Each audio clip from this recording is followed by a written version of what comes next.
euh, cela me fait rire. Vous savez pourquoi?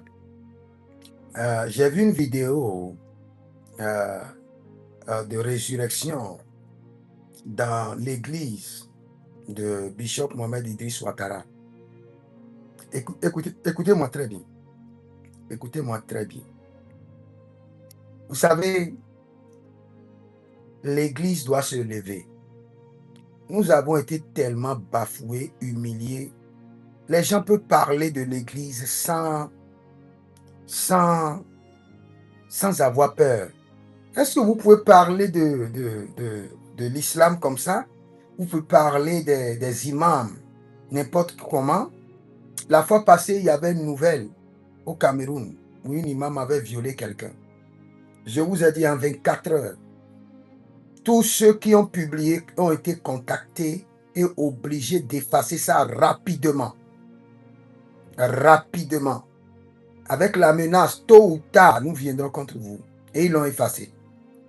Ils l'ont effacé. Ça n'a pas dépassé 24 heures. Cette affaire a été effacée. Mais quand il s'agit des chrétiens, vraiment, c'est un problème. C'est pourquoi? C'est pas ceux qui sont dehors. Hein.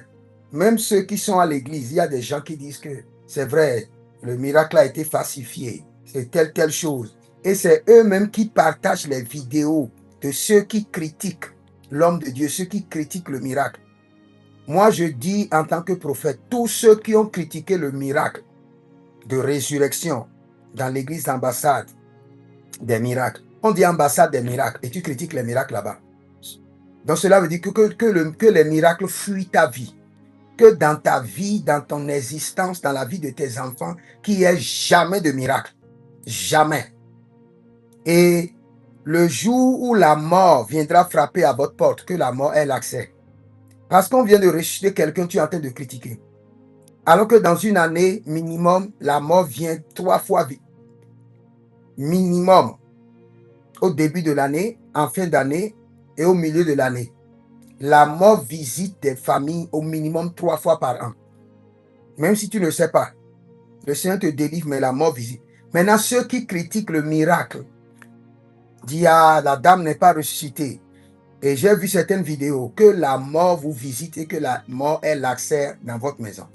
Parce que vous avez critiqué que cette mort qui a quitté l'enfant, qui a quitté la femme, retombe sur vous, au nom de Jésus. Et moi, je demande spécialement aux chrétiens, réveillez-vous. Soyez radical pour Jésus. Quand des gens parlent, parfois quand ils parlent de nous, les hommes de Dieu, vous pouvez au moins gérer avec tolérance. Mais quand ils parlent de votre Dieu, quand ils minimisent l'œuvre de la croix, soyez agressifs. Nous avons été très tolérants. Le christianisme a été très tolérant. Nous devons changer, il faut un christianisme radical. Ici au Nigeria, je peux vous montrer, hein, ici au Nigeria, il y avait un moment où, ici au Nigeria, il y avait un moment où nous on sort. Vous me voyez avec mon boubou, je sors avec Koukou. Et j'ai des armes. Nous avons compris que le christianisme ne sera pas seulement défendu par la foi. Il faut parfois des armes pour défendre le christianisme.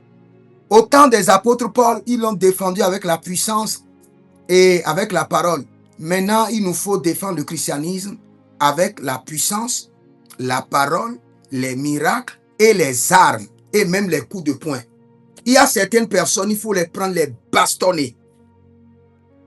Moi, mon père spirituel a fait les arts martiaux. Hein. Mon père spirituel, l'apôtre Johnson Suleiman, a fait les arts martiaux. Et j'ai beaucoup de pasteurs autour de moi, tous ils ont fait les arts martiaux. Et dans mon propre ministère, nous allons former la jeunesse aux arts martiaux. Nous n'allons pas rester là pour dire que bon, tu nous donnes un paire de gifles, tu nous donnes un paire de gifles, nous on te donne un paire de matraques, un paire de coucou. On t'enlève la main, on t'arrache une main, surtout la main droite. Dès que tu donnes un paire de... on t'arrache la main droite. Ce christianisme de tolérance a fait qu'aujourd'hui, des gens peuvent se lever, parler d'un homme de Dieu n'importe comment, parler d'une église n'importe comment. Vous le faites avec moi depuis le Nigeria. Si je vous prends chez moi, vous pouvez parler de moi et parfois je peux... Bon, comme c'est moi, je laisse. Vous parlez de l'Église, vous parlez de la Bible, vous minimisez l'œuvre de la croix. Nous allons mobiliser les jeunes pour venir contre vous. Vous serez au supermarché avec votre copine, on va venir là-bas, on va vous tabasser, vous frapper devant votre copine. On va vous dire, vous êtes en train de chercher la femme. On viendra contre vous. Nous avons été très tolérants. Et je parle à tous ceux qui sont les fils du bishop Mohamed Idriss Ouattara. Ce n'est pas votre père qui va se défendre, c'est à vous de défendre votre père. Sinon, vous n'êtes pas des enfants dignes du nom. Quand il y a quelqu'un qui se lève, il faut que dans chaque église, il y ait un groupe de personnes préparées pour défendre les choses sur les réseaux sociaux. Quand quelqu'un écrit quelque chose contre votre père, 1000 personnes mettent des commentaires et le lavent proprement. Vous laissez trop. Les Ivoiriens, votre sang doit être chaud. Quelqu'un parle de votre bishop. Je ne parle pas seulement du bishop Ouattara. Je parle de tout, à tous les autres hommes de Dieu, à tous les chrétiens dans les églises. Quelqu'un parle de votre père spirituel.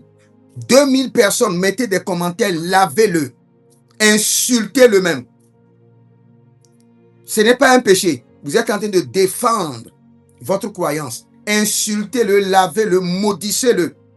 Si vous ne connaissez pas comment les maudire, contactez-moi. Si quelqu'un dérange mon père spirituel, je veux le maudire. Je vais te donner des versets pour bien maudire même. Parce que nous avons trop laissé. Je vous jure, allez regarder dans l'islam. Vous ne pouvez pas manquer de respect.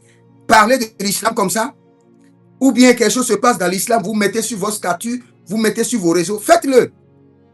Tôt ou tard, ils viendront contre vous. Faites-le. Je vous ai dit, il y a des informations. Au Nigeria, il y a de grandes informations critiques contre l'islam.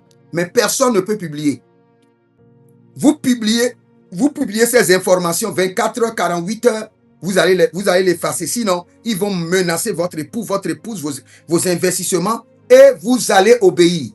Mais nous, les enfants de Dieu, puisque nous disons que Jésus-Christ est Seigneur, c'est parce que Christ nous a rachetés. Hein. On a fait aussi le ghetto. Hein. Ne croyez pas que, comme on est en veste, on a fait aussi le ghetto. On a fait le ghetto. On peut vous bâchonner. On peut changer vos yeux en rougeâtre. Vous parlez de mon père spirituel, moi je viendrai contre vous. Ça c'est sûr. Tranquillement, tôt ou tard, vous serez marqué, on va vous mettre ça sur une liste et on viendra contre vous. Ce n'est pas de la blague. Donc, les gens qui parlent, la personne a opéré un miracle dans son église. Et toi, tu dis que ça a été manigancé. Que ce démon de mort qui est sorti demeure dans ta maison et tue dans ta famille chaque génération, jusqu'au 1000e génération. Puisque tu as combattu, tu as parlé contre l'onction, que l'onction te combatte. Puisque tu as parlé contre les anges de miracle, le jour où tu en auras besoin de miracle, que le désastre rentre dans ta maison. Donc, le miracle qui s'est passé chez le bishop Ouattara Mohamed Idriss, je l'approuve à 100%. J'ai dit, c'est un miracle de Dieu. Ce n'est que le Seigneur qui peut ressusciter un homme. Et si vous ne le croyez pas, ça fait votre problème. Nous n'avons pas besoin de votre croyance. Et si vous ouvrez votre bouche pour parler contre l'homme de Dieu, son église, son ministère, nous allons venir contre vous silencieusement. Le jour où vous serez en boîte de nuit, quelque part, calmement, avant que tes yeux ne s'ouvrent, tes yeux sont déjà bleus. Attendez pour voir. Vous ne saurez pas, on viendra contre vous.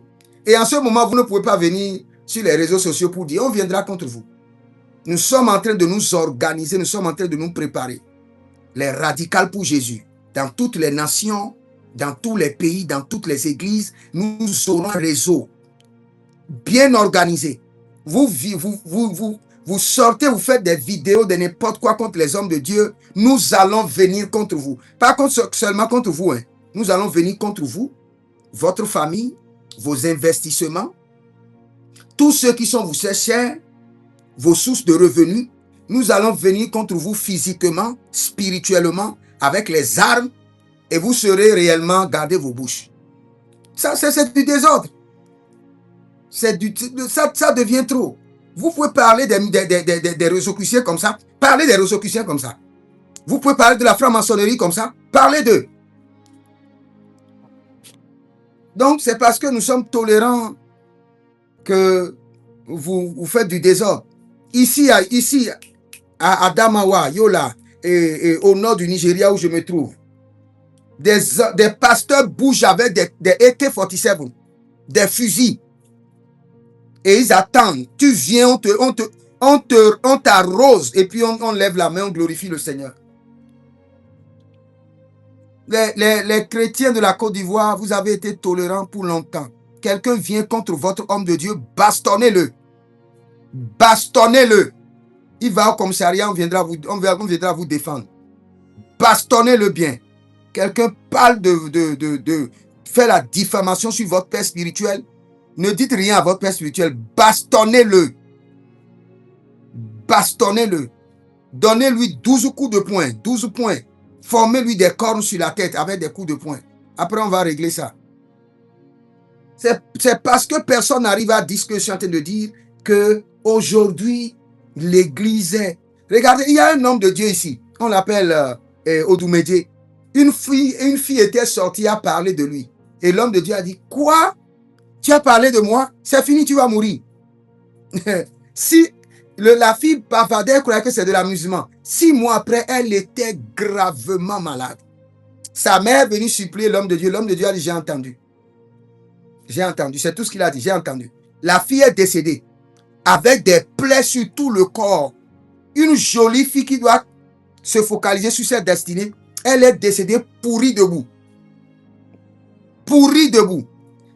Moi, je vous conseille quelque chose. Il y a certaines personnes dans la vie, quand vous les voyez, ayez peur. La première personne, les clergés. C'est-à-dire tous ceux qui sont le prêtre, le pasteur, l'apôtre. Après ça, l'imam. Après ça, le roi. Le roi, il a des secrets que tu ne connais pas. Il a des incantations que tu n'as pas. Il y a les autorités. C'est des gens qui ont rencontré des mystères. Ils ont rencontré des entités. Tu les manques de respect à un certain niveau, même s'ils ne t'enferment pas, spirituellement, il peut enlever tes reins. C'est vrai. Spirituellement, nous sommes capables d'enlever. C'est parce que nous prêchons trop l'évangile de l'amour. C'est pourquoi on blague avec nous. Même en tant que prophète, je peux enlever tes reins.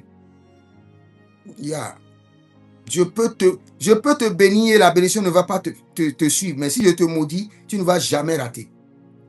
Non. Si je te maudis, tu sauras réellement qu'on t'a maudit. Même le ciel va te fuir. Quand à ton arrivée, l'honneur va s'éclipser. La dignité va te fuir.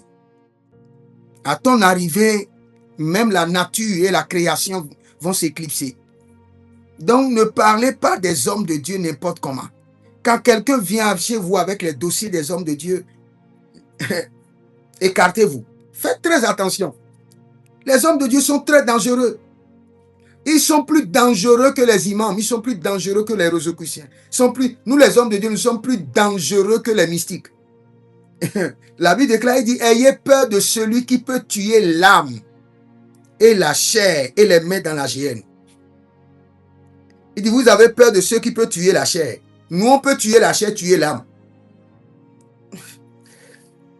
C'est ce que l'apôtre a fait. Il dit, je le livre à Satan. Quand tu es livré à Satan, ton âme, ton esprit, tout ce qui est en toi dans la géhenne. Donc, vous qui parlez du bishop Ouattara n'importe comment, vous le connaissez. Vous êtes assis avec lui comme ça. Vous l'avez appelé, il a prié pour vous et vous avez fait des tests. C'est déjà, vous ne connaissez pas le monsieur. Vous ne connaissez pas son sacrifice pour Dieu. Et vous bavardez avec votre bouche sale. Moi, je suis un prophète, je ne suis pas un pasteur. Je peux insulter. Je peux vous insulter. Tous ceux qui parlent des hommes de Dieu et critiquent les hommes de Dieu, je déclare que la malédiction demeure sur leur vie. Que leur vie soit peau pour peau. Qui n'ait jamais de l'honneur de dignité parmi les hommes. Jamais de l'honneur de dignité. Et tout ce qu'ils prendront dans leurs mains les échappera. Ils prennent de la profession, ça va les... Ils prennent le mariage, tout ce qu'ils prendront dans la main vont les échapper. Et je prie pour l'église ambassade des miracles du bishop Mohamed Idriss Ouattara.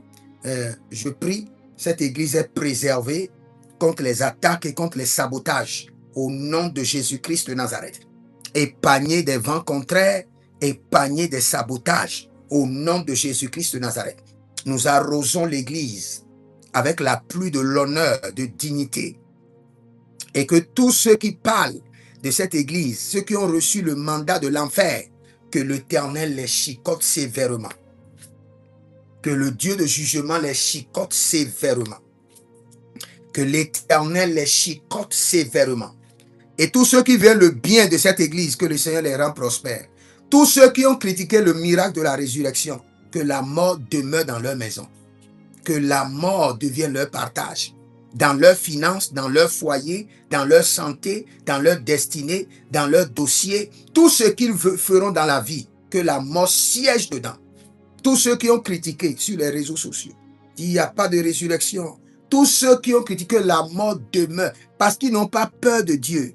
Ils n'ont pas peur du nom de l'Éternel. Et ils n'ont pas donné l'honneur à l'Éternel. Que la mort siège dans leur vie. Au nom de Jésus-Christ de Nazareth. Que le Seigneur vous bénisse. Jérémie Naoum, Shalom.